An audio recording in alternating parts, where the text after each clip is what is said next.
And to provide more analysis, we are joined by Dr. Mohamed Farahat, a chairman of Al Ahram Foundation Board of Directors from Cairo. And welcome. And we'd like to ask you, first of all, what are the key objectives, do you think, of the U.S. delegation's visit to Damascus in the context of Syria's political transition?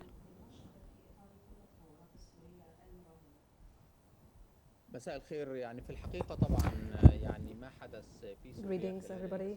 In fact, what's happened in Syria over the last weeks represents a great transformation and transition, and the current American administration has neglected the Syrian subject quite substantially because of some balances of power in Syria and for some considerations there too.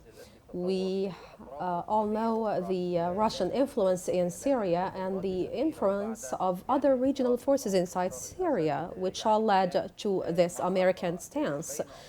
And in fact, regarding the ouster of, or after the ouster of the Bashar al-Assad regime, a lot of sects and factions inside Syria are trying to formulate the Syrian future.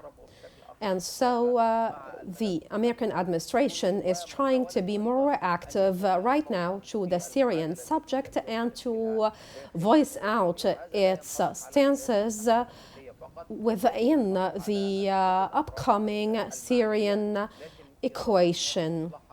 In fact, an Arab interest remains predicated upon the stability of the Syrian state, and there is a great need to contain and include all Syrian sects and factions and to have them all work in harmony in order to maintain the sovereignty of the Syrian state. Dr. Farahat, how do you see Turkey's interests in Syria aligning with those of the U.S. and other regional actors following Assad's fall?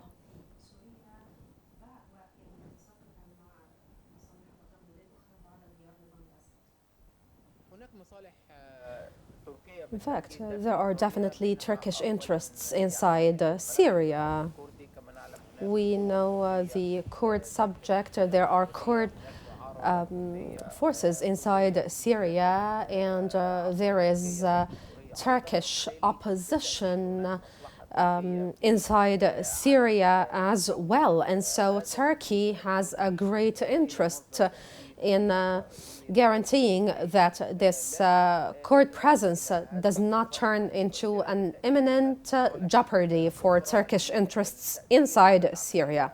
In addition to that, Turkey wants to influence the transitional operation inside Syria. And it's not just Syria that actually wants to influence this transitional phase.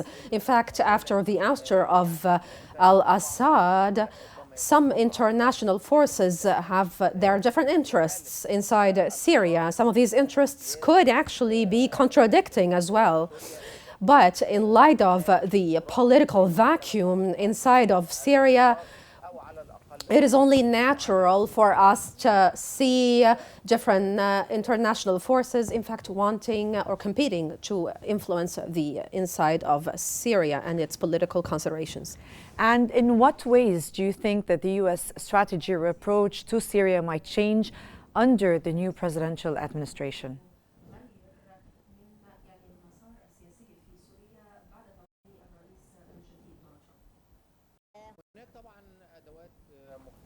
In fact, there are, of course, tools, different tools that the U.S. Can use. The U.S., of course, in fact, didn't do anything to stop the Israeli offensives inside Syria. And this is something that needs thorough analysis. And In addition to that, there are direct relations between the new actors inside Syria, and this has become evident recently.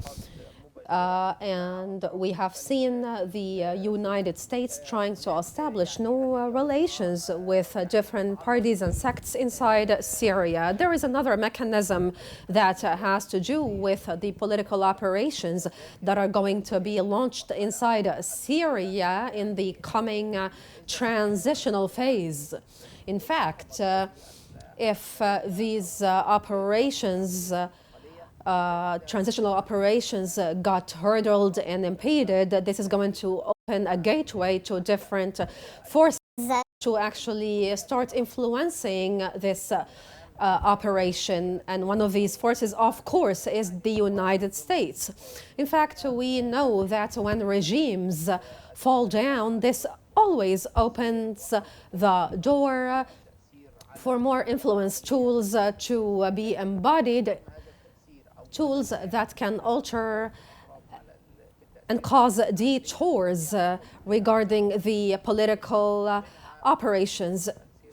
And this usually predicates upon a number of tools and variables. First, or the first of which is the grassroots ability to maintain a stable political operation and the existence of calibers that are able to actually lead this political transitional phase and to minimize the foreign interference. Dr. Farahat, let me move on to my next question, which is how do you think can the international community ensure that the new Syrian government respects minority rights and promotes inclusivity?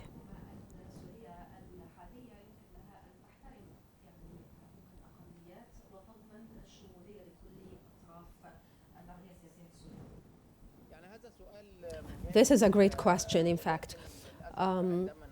But in fact, when in retro, when we go back to previous experiences, whether inside of the Middle East or outside of it, we will find that the international community has never really had the ability per se to force or to guarantee the smoothness of the political transitional phase and to guarantee that it is done in a way that guarantees social inclusion. In fact, there are variables inside of the region and outside of it that attest to that. In fact, the matters are left usually to national actors to combat their issues and hurdles. We, of course, aspire, in the case of Syria, that the international community executes on a different approach, because Syria demographically and geopolitically has a very strategic stature, which requires international neutral stance in order for the political operation in Syria to be carried out and maintained in a way that guarantees social inclusion, political inclusion, and adherence to the provisions of international laws. We can see that the scene inside of Syria right now can actually